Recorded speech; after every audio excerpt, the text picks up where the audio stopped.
Magandang araw po sa inyong lahat mga kababayan at welcome back dito po sa PNR at ito nga mga karibin natin contempt sa Supreme Court. Nako, Atty. Guanzon may pasabog kay Tamba. Yan mga kababayan, patungkol po riyan ang ating alamin at bibigyan ng komento ngayong araw na ito. Pero bago pong lahat, kung bago ka pa lang at di pa po nakapag-subscribe sa ating munting channel, please don't forget to subscribe. At palike na rin po ng video ito. Maraming salamat po. Pa-scan na rin po ng QR code kung nahihirapan po kayong makapag-subscribe. Yan mga karbi natin. Ito na nga, simulan na po natin to. Sawala ang bayan ko sa magnanakaw na tao.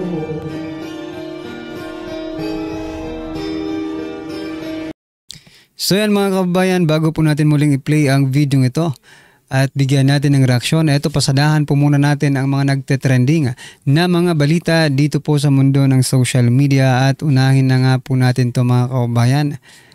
Ito pong balita. Ito po si Tamba. Unahin na po natin itong si Tambaluslos mga kababayan.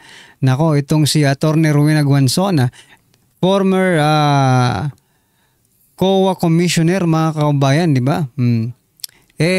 May hamon dito kay Speaker Martin Romualdez. Pero eto, pakinggan muna natin tong pahayag ni Speaker Martin Romualdez. Eto po. Following the President's lead, this is indeed a historic first because transparency is not just a value, it is a weapon against corruption.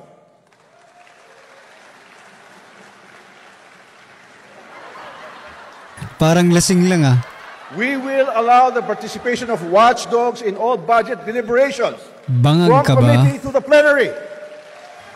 Galit ka yata no? Hindi lang natin bubuksan ng Kongreso para sa mga mamamayan at magbabantay ng budget. Mapapanood din nila ang lahat ng diskusyon sa telebisyon at sa mga social media platforms. We will strengthen our oversight functions and conduct mid-year performance reviews of all agencies. Mukhang gigil na gigil dito si Speaker mga kababayan Mukhang against the will yung kanyang sinasabi. Parang galit imbis na matuwa ka dahil yan po ang gagawin ninyo, parang galit ka yata Speaker. Di ba? Ito po ang hamon ni Atty. Rowena Guanzon mga kababayan. Sabi niya po dito, sige nga, Speaker Martin Romualdez, invite mo nga ako sa next gawaan ng budget. Dating COA Commissioner ako, sabi niya. Baka pwedeng magtanong para malaman kung saan napupunta ang mga pangkaban ng bayan. Di ba? Good job, Atty. Rowena Guanzon eto dapat mga kababayan. Ito dapat ang mga dapat iniimbitahan sa paggawa ng budget. Bakit? Former COA Commissioner, mga kaubayan. Di ba? Magaling ito sa pag-ulit-ulit. Kaya ikaw, Romualdez, i-invite mo na ito si Atty.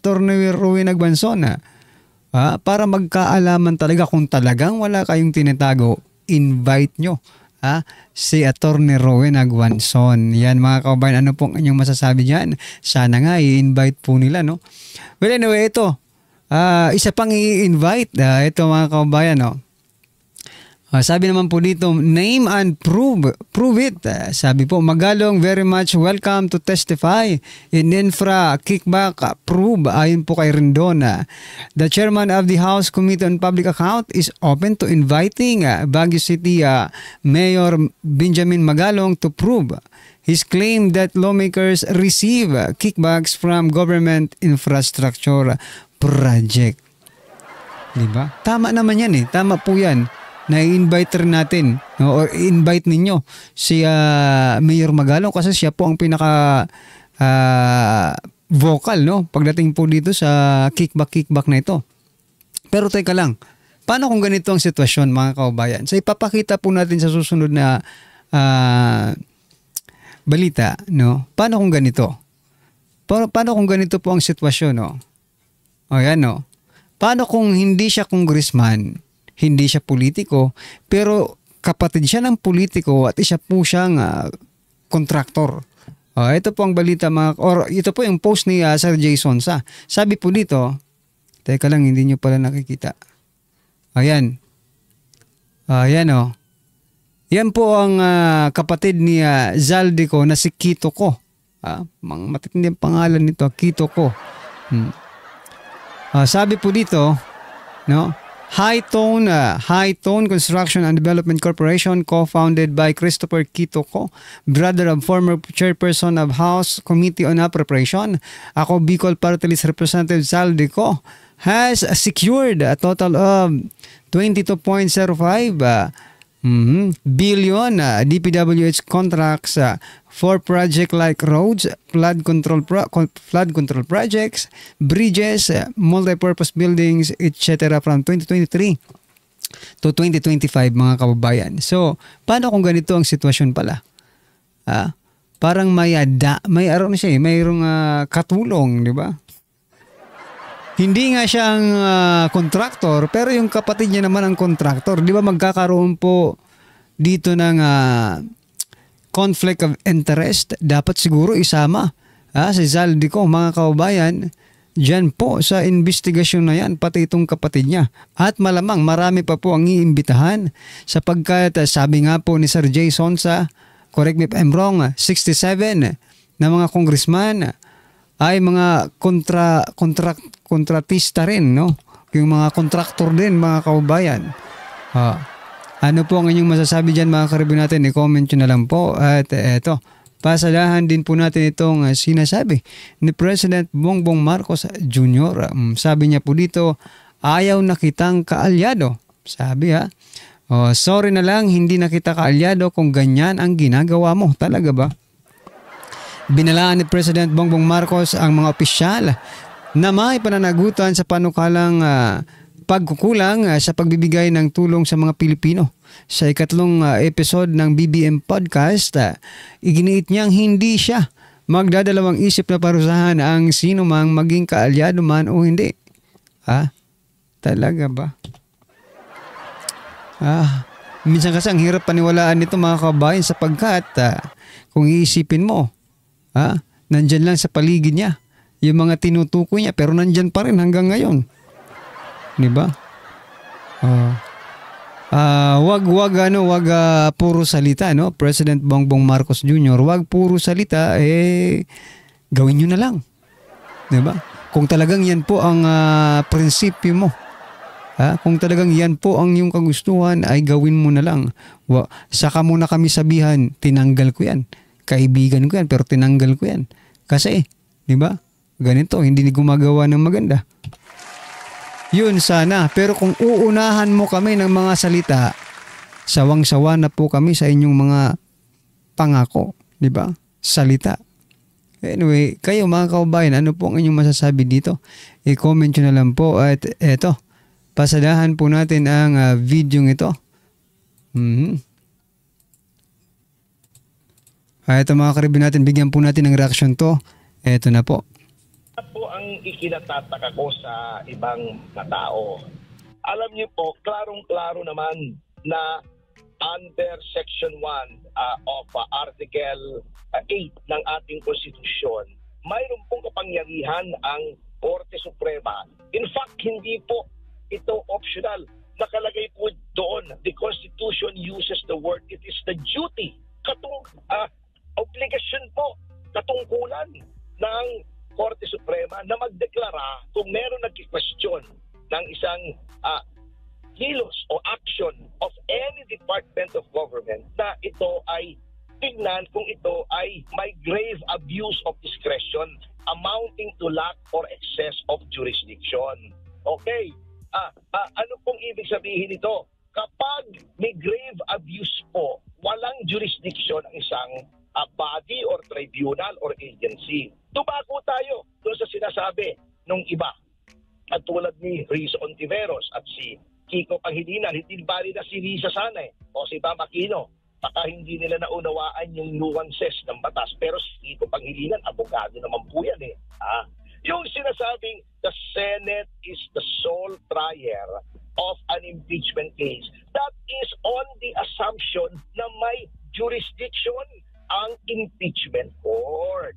Ngayon, once that jurisdiction is acquired, wala nang pwedeng makialam. Dito po, sinabi na ng Korte Suprema, hindi kayo nagkaroon ng jurisdiction in the first place. So what trial are you going to exercise? Ganun lang po kasimple yun. However, may sinasabi po sila, there are none so blind as those who refuse to see. Walang mas bulag pa doon sa mga taong ayaw makakita. Ayaw nilang makita yon o may nagpapayo sa kanilang correct na di umano. Mali naman. Kasi mga kabayan, kahit anong ganda or kahit anong rightfully ng ruling na yan, kahit anong pagsunod sa batas, di ba? Kung itong mga taong ito, tulad dito, ito, papakita po natin tulad po ng mga taong yan na ayaw sundin ang ruling ng Supreme Court, ay hindi talaga nila maiintindihan, hindi po nila maa-accept yan sapagkat iba po ang kanilang kagustuhan doon po sa naging desisyon. Di ba? I understand naman, iintindihin naman natin sila, di ba? Kasi medyo masakit talaga to sa part nila. Di ba? Or maybe, mga kababayan, ginagawa nila ito because there is something na nagtutulak sa kanila para gawin, sige, mag-aano tayo, magpo-protest na tayo. Pero ang ano nga ng taong bayan, ito taong bayan talaga ang may nagtatanong ng ganito.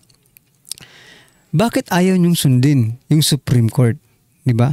Mas mataas pa ba kayo sa Supreme Court? Bakit hindi niyo ginagalang ang Supreme Court? Tanungan ng taong bayan, pwede ba nga i-contempt, sa bagay, kinasuhan na nga ng contempt, di ba? Pero ito, pwede bang i-contempt ng Supreme Court? Huwag ng kaso-kaso, huwag na yung kay Toronto Passion na indirect contempt. Pwede bang i-contempt na directly itong mga taong ito, itong mga politikong ito by the Supreme Court dahil sila po ay parang sinasabi nila na ang Supreme Court ay walang alam sa batas. Kasi ayaw nilang sundin yung naging ruling, di ba? So, kayo na ang batas. Ang sinasabi. Opo, and kaya nga merong mga biro na tuloy, yung mga ibang mga netizen at itong mga critic dito sa mga pangyayaring pagpuna nila sa Supreme Court na kailangan pa pala natin ng Supreme Court para mag-interpret dito po sa naging desisyon ng Korte Suprema, Attorney. Opo, hindi na po maaari yun. Kaya nga Supreme Court from the judgment of the Supreme Court, ang mangyayari po ay parang si Representative Laila de Lima, no appeal. dito naman po sa nagsasabi na mas mataas pa yung konstitusyon kumpara dito sa Supreme Court, Attorney. Pero di po ba ang mag-i-interpret kung ito'y constitutional, ang Supreme Court din nakakabahala ito kung tapos ito pa, Attorney, first time ba ito or bihira lang mangyari na unanimous ang nagiging desisyon ng mga justice? Bihira po. Talagang kasi yan ay 15 mga maestrado. Lahat po yan ay mga dalubhasa. Hindi po maiiwasan sa mga magagaling sa batas na magkaroon po ng kanya-kanyang opinyon. Ngunit, bibihira po yung nagkakaisa. Walang isang dissenting opinion dyan sa desisyon na yan na nagsasabing tama ang ginawa ng House dito. Yung sinasabi nilang appointee ni Duterte, kaya yan ay majority, ay kung ang batayan lamang pala ay kung sinong nag-appoint, di sana yung in-appoint ni Pangulong Marcos kamakailan lang, tumanaw na ng utang na loob at sinabing tama yung House, pero pati siya, sumama siya sa majority at sinabing mali. Kaya sumasaludo po kami dyan kay Justice Raul Villanueva na pinakita niya ang kanyang independence talagang ang sinusunod nitong si Justice Raul Villanueva AST. Opo, tsaka attorney, kung talagang kasi sinasabi nila na tuta daw ng mga Duterte ang Supreme Court, di po ba humiling din sa Korte Suprema ang kampo mismo ni President Rodrigo Duterte ng TRO nung dinakip siya, tinuli at walang nailabas yung Korte Suprema? Marami pong ginawa po mga petisyon na hindi naman po binigyan ng aksyon. Yan nga po, yung isa, yung TRO. Actually, hindi na po dapat dinidignify yung sinasabi ni Mr. Gadon na tuta ni Duterte. Marami naman pong pagkakataon demonstrable na ang mga mahistrado po dyan ay bumoto in accordance with what they believe to be right, in accordance with their legal learning. Napakarami po. Ako po, never akong nagduda sa Korte Suprema natin. Maaring in-criticize ko ang ating Korte Suprema. Ngunit lagi ko pong ginalang case in point. Yun pong Hubert Webb, matagal po namin pinaglaban yon na ma-declare guilty si Hubert Webb. Nanalo po kami sa Regional Trial Court, nanalo kami sa Court of. So yan mga kabayan, ano po ang inyong reaksyon, opinion patungkol po sa video ito, i-comment nyo na lang po sa baba. Para at least alam po natin mga kabayan ang inyong opinion. Maraming salamat po. Please don't forget to like the video. Maraming salamat po. Sa walaan